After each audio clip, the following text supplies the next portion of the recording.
안녕하십니까. 뉴스데스크 강원입니다.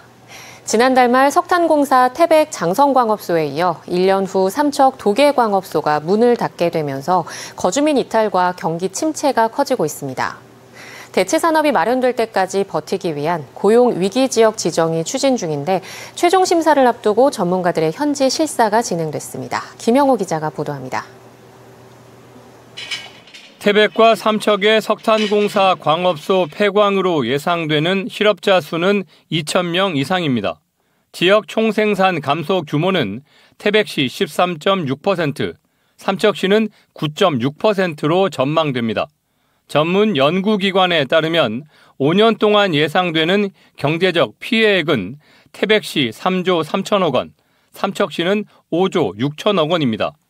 지난달 말 태백 지역 마지막 탄광인 장성광업소가 문을 닫으면서 숙박과 음식점 등 소상공인들의 걱정은 커지고 있습니다.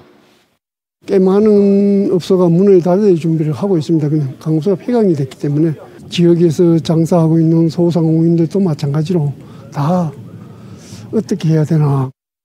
강원도와 태백시, 삼척시는 올해 초부터 고용 위기 지역 지정을 준비해왔고 최종 단계인 고용노동부의 현지 실사가 진행됐습니다.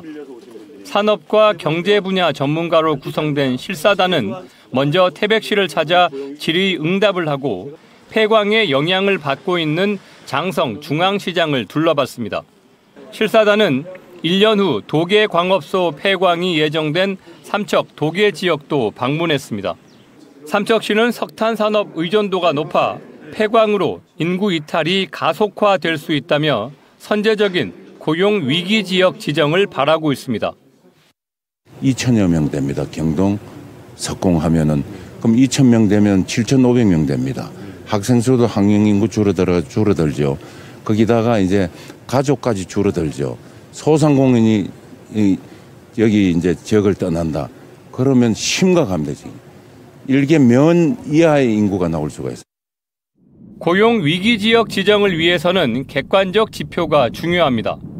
1년 평균 고용보험 피보험자 수가 5% 이상 감소하거나 구직급여 신청자가 20% 이상 증가해야 합니다. 태백과 삼척은 현재는 기준을 충족하지 못하고 있지만 올해 후반부로 가면 고용보험 적용 인원이 급감하고 구직자가 크게 늘어나는 위기 상황을 맞을 것으로 예상됩니다.